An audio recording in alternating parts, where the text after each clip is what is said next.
My name is Simen. I work in a place called Æra. We work with strategic innovations. We call ourselves an innovation studio, which means that we really try to understand what kind of solutions do we need and what kind of strategies do we need for the future. And one of our main kind of ambitions is to help any organizations, really public, private, or NGOs, to kind of accelerate and grow into a sustainable future and define a sustainable future, but also to grow beyond the sustainable future. I'll come back to that, but we don't believe that sustainability is the final destination. We need to go beyond sustainability. And we work with this in a lot of different fields. And I want to talk to you today about what kind of projects we have done on plastic. But before we get there, I want to just kind of describe a bit more how we work. So I want to take you in a world of what we call socio-technological regimes. And then I want to talk to you about the program we have called Floke, and then show some learnings from our projects in Floke when it comes to plastic. But like this one says, we work beyond sustainability, but it's kind of too early to talk about beyond sustainability because people are still confused about sustainability. So, and we experience this a lot. And I think it's really interesting to kind of dig into this and ask, why is sustainability complex, a complex field? But also if you plug innovation onto that, it becomes even more complex. And people are pretty scared to go into that field. And I think it's also interesting how people use, especially this tool, the Sustainable Development Goals, how they use it in their organizations. Because a lot of organizations use this as a reporting tool. So they look at what they do and then look at this system and they say, yeah, we make fish, so we are 2, and then they're finished. But this is called the future we want, not the future we have. So it's not supposed to be, in our view, our reporting tool. It's supposed to be an innovation map. This one tells us what do we need to do differently in order to achieve a sustainable society. And our analysis of that is also at the same time that we're saying nothing we have today is good enough. So we need to reinvent almost everything if we're going to create the truly sustainable society. But why is this so difficult to work with? And I just want to point to a couple of things. But the first thing is Elon Musk, of course, he's always in the mix when we talk about innovation and the future. But Elon Musk shot a Tesla into outer space. And that's not why I want to talk about Tesla. But what I want to talk about Tesla is what they actually did. What did they do? The title here is Tesla versus who. So who is Tesla competing against? And when Tesla started, I think he very early understood that he's not competing against other electric cars. He's competing against another transportation regime. He's competing against the fossil fuel engine regime. And he came into the picture and said, I want to do something different. But it doesn't, my business plan or my model doesn't work within the existing regime for transportation and mobility. Because Elon Musk challenged 3 pretty basic pillars of that existing transportation regime, which is that you have to have a combustion engine in the middle of your mobility service. You have to own that mobility yourself, a car, and you have to drive it yourself.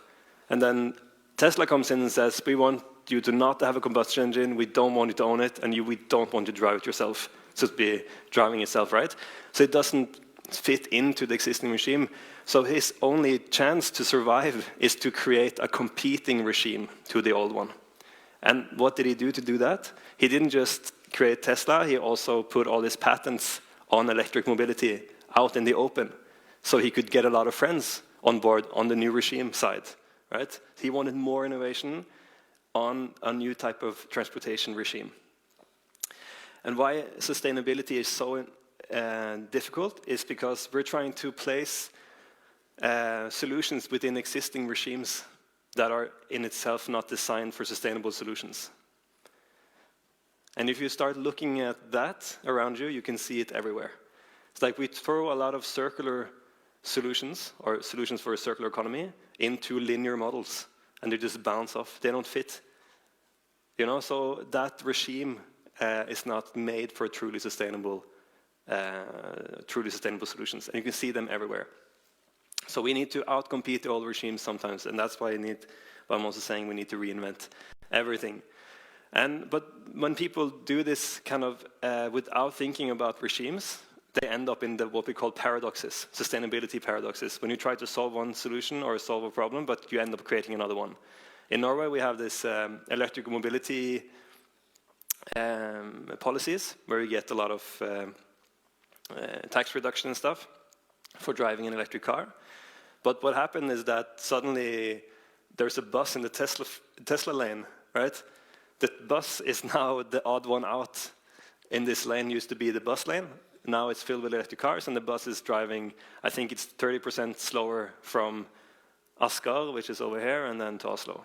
So they kind of solved the CO2 problem from mobility, or for personal transportation, but it didn't. But they kind of made it worse for the people who go public transportation. And what was the goal really? The goal, the problem with mobility is CO2, but it's really how many tons of vehicles we have on our roads. So they didn't really solve the big problem. So this is what happens when you try to solve sustainable, or try to make sustainable solutions within kind of an old regime. Another reason why sustainability and innovation is more difficult than regular innovation is because people are what we call risk averse, which means that we're willing to go farther to not have a loss than to gain a win, right? So I will go longer to not lose 10 kroners than to win 100 kroners. So that's the risk aversion in our brains. And Kahneman and Tversky coined this some years ago and won the Nobel Prize in economy, I think. And the thing with sustainability, and when I'm talking about truly sustainable solutions, is that the payback is often not immediate, and maybe the payback isn't maximizing profits, right? It's something different, which means that it turns into a more risk-averse field because you don't see the immediate effects on your bottom line in that first quarter, right? So it takes a lot of more kind of guts or a different mindset to go and innovate and invest in what we call truly sustainable societies, because the payback might not be until 30 years. How do you measure how many, like if your KPI for success is not maximizing profit, but it's how many tigers do you have in the jungle? Like how many years do you have to wait for that goal, you know what I mean? But that's the payback to measure. That's why it's important. And the last thing is that sustainability is not a destination. Again, it's really a journey, which and the kind of the demands for what is sustainable and from society, but also from technology, it changes all the time, and the demands become stricter and stricter. And what is sustainable today, or most sustainable today, won't be the most sustainable solution tomorrow. Think about food. We'll talk about food after. But today we can say that, okay, we have some, we say that imported soya burgers from the US is more sustainable than the cows we have on the fields here. Some might say. But what if we did something with the cows that made them have no emissions of methane? Then suddenly that flips around, right? And one maybe not the best analogy, but you get the picture. Like technology changes the picture every day. This is one from this picture is from the climate strikes, right? So they're striking against more oil production. That's where we are today. And at the same time, my parents' friends on the West Coast are demonstrating against windmills. You know, so it's kind of both are demonstrating against something that they feel is not sustainable. So what is sustainability really? And it's nothing but a journey that becomes more difficult to meet the demands of. And I think it's also interesting to talk about like oil production, because at one point in history, getting fossil oil out of the ground was a sustainable solution. It was, instead of killing whales, we got this and the whales survived, right? If it wasn't for the fossil oil, we would have had the whale extinction. So I think it's like interesting to talk about that journey and saying that we can only become more sustainable. We're never sustainable. And then that's why we're demonstrating against everything. So when you try to do something, you get shut down, because there's always something more sustainable. Depends on what your KPIs for measuring sustainability is. So all these things we want to address in Æra, and that's why we had to figure out we had to create kind of a rig and a platform for sustainability and innovation. And we call that Floke. In Norwegian, Floke is a tangle. So when you try to untangle a tangle, you don't pull hard in the loose thread you find, because then you end up tightening it another place on the tangle. You want to address it holistically and pull at it from many different places at once. So something like this. So what we want to do is to identify these kind of very complex issues in society. If you look it up, it's called wicked problems in the Stanford terms. And the wicked problems is really interesting in many ways. But one thing about wicked problems is that it's too complex for one player to solve by themselves. And it's impossible to understand it fully without trying to solve it. And that's kind of the philosophy we have taken into this program. And what we do is basically that we try to identify these wicked problems in society, these floker, and we try to go from them being a dangerous topic or like something very difficult and hairy into becoming what we call an innovation challenge. So we make it very concrete. So when we say plastic in the ocean, go solve it, no one knows what to do, right? But if you try to analyze it and break it up into smaller pieces and saying that, for example, okay, in order to solve plastic in the ocean, we need to rethink food packaging. Then you understand more what to do, right? So you can go further into that and make it more and more concrete. So we do that here. We spend a lot of time identifying and coining these innovation briefs. And then we recruit like cross-sectorial constellation from the public sector and NGOs. And then we kind of lock them in a room for 6 months, and they can't come out until they given us a portfolio of solutions that will address the problem we stated. And those solutions in that portfolio are also meant to give value to these actors, which means different things. For private sector, it means one type of growth, especially profits, but could also be brand value. For the public sector, it could mean reduced costs for their citizens somehow, better health for citizens. And the NGO sector, typically just that the planet or people get a better life. More tigers in the jungle or something like that, right? And then we use our tools for innovation to kind of guide them through this process. So we're kind of like the raft that we use to get over like a difficult river to cross, right? And we end up on the other side, more enlightened, with a lot of cool solutions for the future. So that's the Floke program. We've done this 9 times now on different topics. Everything from food waste.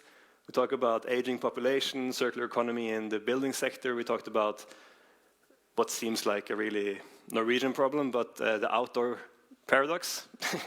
So not sustainable outdoors. We talked about cleaning the ocean and preventing plastic from ending up in the ocean. And right now we're talking about what's the meal of tomorrow in Norway. And we're also talking about urban mobility and micro-mobility. And we just talked about it here before, but this is really interesting because we're basically saying we don't need more tech.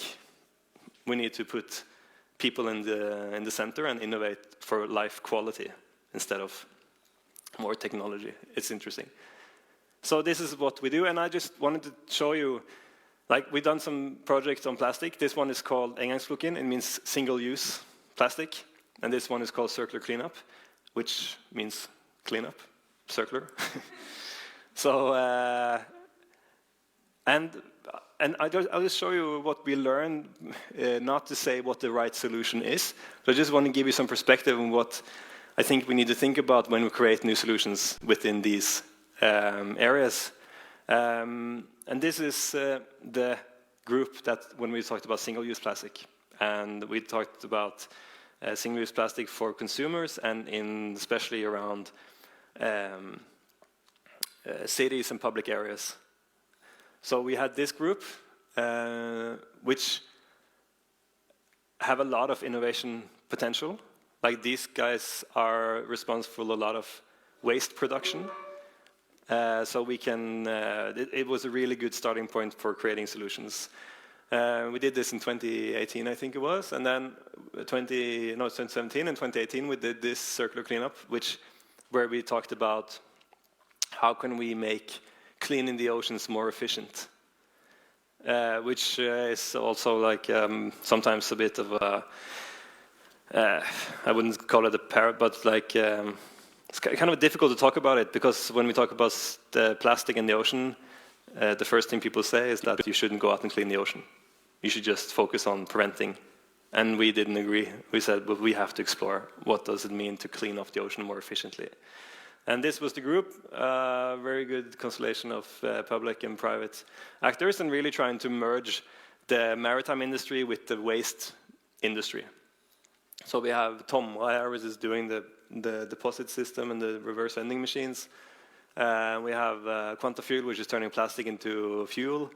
And then we have the Ship Owner Association. We have the Coast Guard. No, not the Coast Guard, but the Coastal Service for maintenance or something. I don't know what it's in English.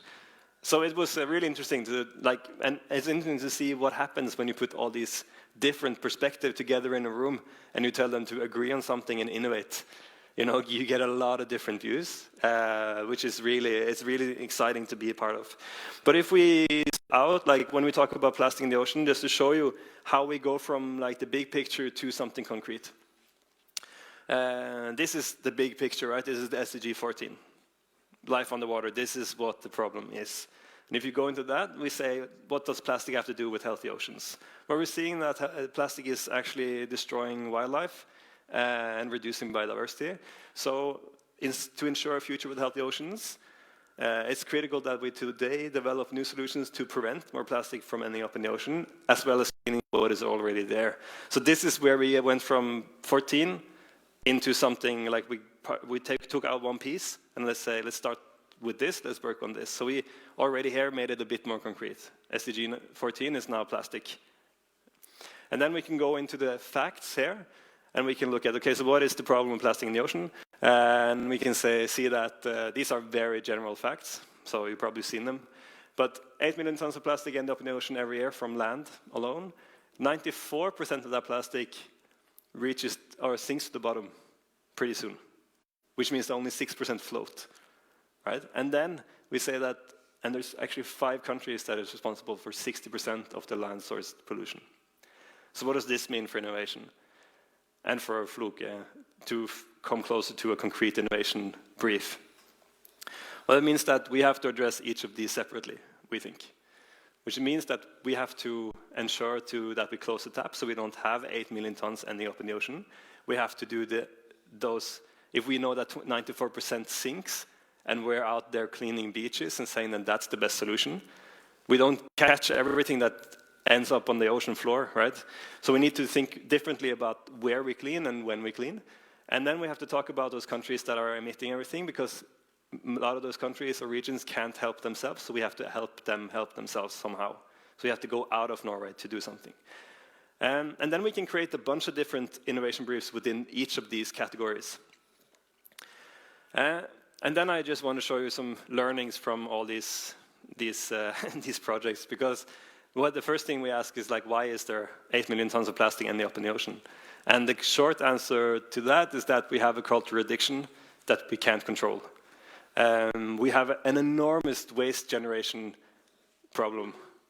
So this is a picture from Oslo. Like, we have created a culture and a lifestyle where we want things to be smooth and fast and convenient, and it ends up being a problem for someone else. This is what this shows. And when we end up with this. At some point, this will end up in the ocean. Everything that is outside this bin will end up in the ocean because of wind and rain and stuff. So everything that ends up on the ground will eventually reach the ocean. I don't think the knowledge level has probably risen since we started working on this, but it's still kind of like people don't understand that like stuff in the city here is actually the stuff they pick on the beaches.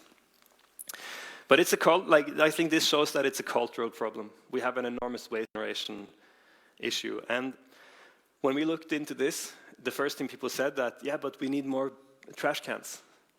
And then might be, like when you look at this, it might say, let's get some more trash cans. But when you look at the user behavior in the city, people are not going to walk 50 meters extra when their cup is empty to find the empty bin. That doesn't happen. And consumers, they don't experience this as littering. They think they did their job. We've done a lot of research on this. So the system perception of what pollution is not the same as the user's perception of what pollution is. So those two systems don't talk together. So instead of blaming the consumer here, we need to redesign the system that surrounds the consumer. And we looked a lot on that. And I also want to talk about like when we talk about plastic, because plastic isn't plastic. Plastic is a lot of things. And we talk about low value and high value, and we can talk about necessary and unnecessary plastic. I think this picture shows a little bit, again, this takeaway cup. I've also done this, so I'm not hating on the people who do this. But the interesting with this is that it's your best friend until it's empty. And when it's empty, it's trash. And you don't want to carry trash around, so you try to get rid of it. But the problem is that no one else wants it either. It doesn't have any value. So it's a single-use product that no one wants to recycle because it doesn't have any upgrade or recycling grade potential.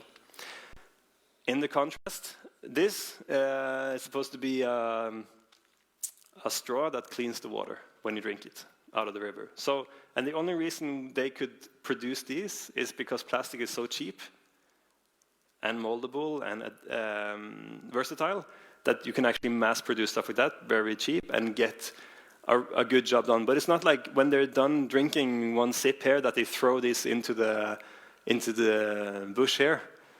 So this one has the second-hand value for them, right? They don't want to. So it's high-value plastic. So I think we're not saying plastic is bad. It has a very important role in society, but we're using it in a lot of wrong ways, and it doesn't have the value that it actually deserves. So we're disrespecting plastic as a material. And then I want to show you, this is a side project I have. I'm cleaning plastic bottles from beaches. But we've done this for a while. This is a project I have on the west coast of Norway where we have this reception center for plastic. So it's a kilometer-long beach, and everything that ends up on that beach, we collect it and we deliver to a center that we built. And we sort everything and we figure out where is it from and what is it and stuff. And on this Norwegian beach on the west coast, we find a lot of plastic bottles. But 90% of those bottles are non-Norwegian. So 90% is from another country. And most of those bottles from other countries are from the UK. In Norway, we have this pant, right? So this bottle actually is worth 1 krone. So it has a value. And that is part of the reason why we don't have a lot of plastic bottles on Norwegian beaches from Norway, because these are pretty much returned. I think we have a 90% return rate on plastic bottles in Norway, which is pretty high. But when we figured this out, we called the UK and we told them that your bottles are ending up on our beaches. And we got, we went on Sky News. Let's see if we can have sound. No.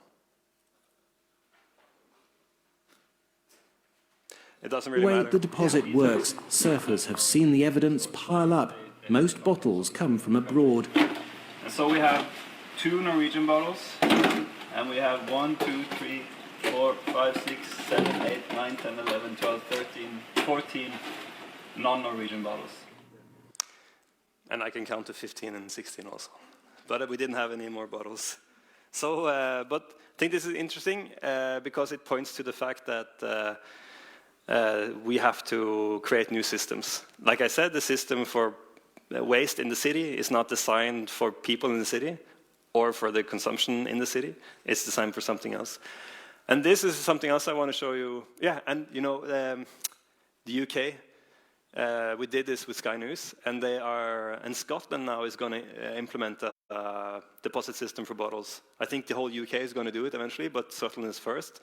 So it's kind of cool that stuff like that works. You can actually tell a story that you're polluting your neighbor's garden is not okay. You can pollute your own garden, but not your neighbor's. This is an interesting case, like following that. It's an experiment they did in Holland, where they have this deposit value on some type of drinking bottles or beverage bottles, and not on a different type. And they throw out a lot of those without any value first, and they see how people react. How do people behave, like when they see pollution? Nothing happens. And then they take them away, and they put out a lot of bottles with this deposit value. And then we wonder what happens, right?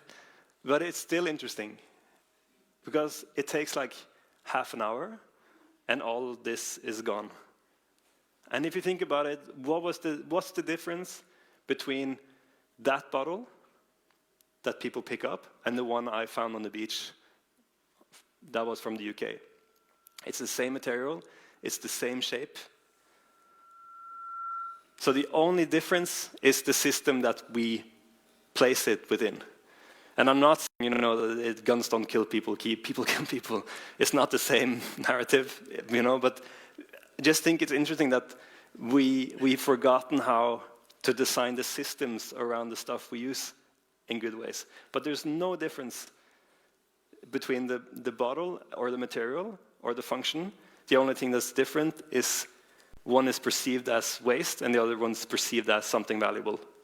The other one is going into a circular loop. The other one is ending up on my beach on the West Coast.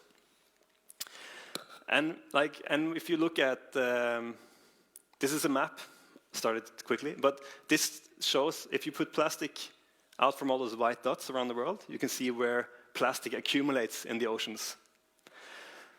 Where it's very red, there's a lot of plastic. If it's blue, it's not a lot of plastic. And we're saying that we're putting out, this is a simulation, so we're saying that we're putting out the same amount of plastic from all these white points at the same time. And what you see is that you get these high red levels in the Pacific Ocean and the South Pacific, in the North Atlantic and the South Atlantic and the Indian Ocean, which are these major gyres that we hear about in the news, like an island of plastic, which is not true, but it's what they call it, like the Great Pacific Garbage Patch. So it's a high concentration of plastic there. But what I want to point at is, if you look at Norway up here, we have, on this simulation, we have 2 emission points in Norway. But our coast is as red as the coast around India, which has like 10, 15, right? So the concentration here is as high as there. How can that be? And the reason for that is that we have a lot of ocean currents going up north, coming from the south, going up north, and really just bringing a lot of plastic with it from all over the world, especially from the Gulf, and especially from southwest of Europe. So we're kind of the last stop for this ocean current. So the plastic is really just ending up here, and they put it on the beach, and the current gets away, right? So the point here is that even if Norway becomes like plastic neutral, we will still have a lot of plastic on our beaches if the rest of the world continues having poor waste management systems. Which means that we need to innovate for clean the oceans, no matter how good we are preventative.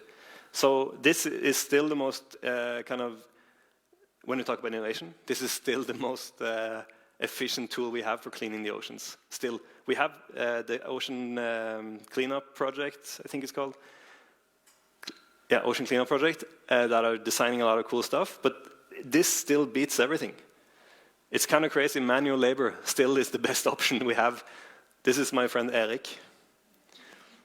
He's a really nice guy. He's trying to pull out a fishing net, like a 100 square meter fishing net with a shovel, which is interesting.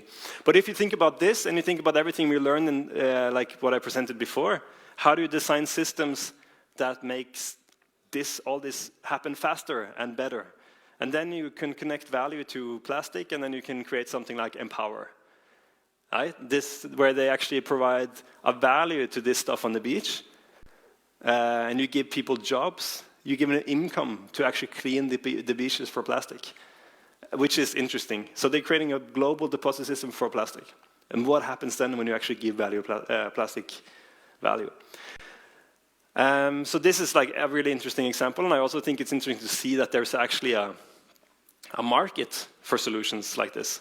Like when Indonesia says that we're going to pledge $1 billion every year to clean the oceans. That's the market. Go innovate. You know, you have $1 billion market. Who has that, like, from the start?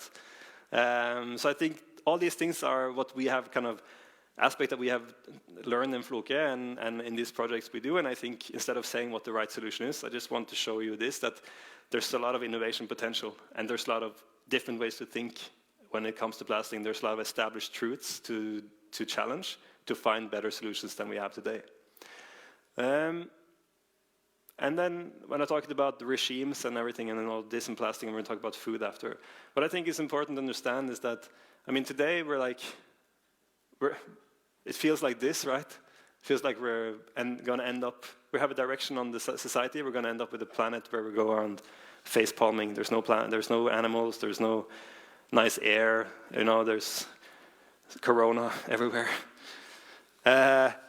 And like people are here in the middle and like, what's going on? Like all these kids on strike, what's going on? We can't have this. And what we need to do and what we're trying to do here is to kind of gradually change the course, change our trajectory so that we're not ending up here. We need to end up somewhere better where we have whales without plastic and trees and plants and where people hug each other all the time. You know what I mean? So, but this isn't like, when we do one Floke project, we didn't do this, but we changed the course a little bit and the trajectory. And we need to do that all the time.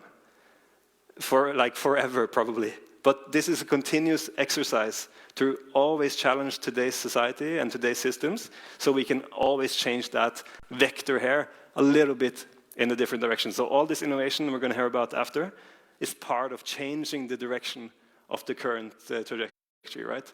So I just want to, you know, finish off with that. And when I say where are we headed, beyond sustainability, I'm not going to talk about this, but if you haven't looked at regenerative economy yet, you should do it and understand what kind of philosophy we need to adopt in order to get where we need to go. This is what we want to achieve. We want to be the world's greatest for the world. And I think everyone needs to find their inner superhero and do the same kind of if we're going to create this better place. So that was it. Plastic and innovation, and thank you.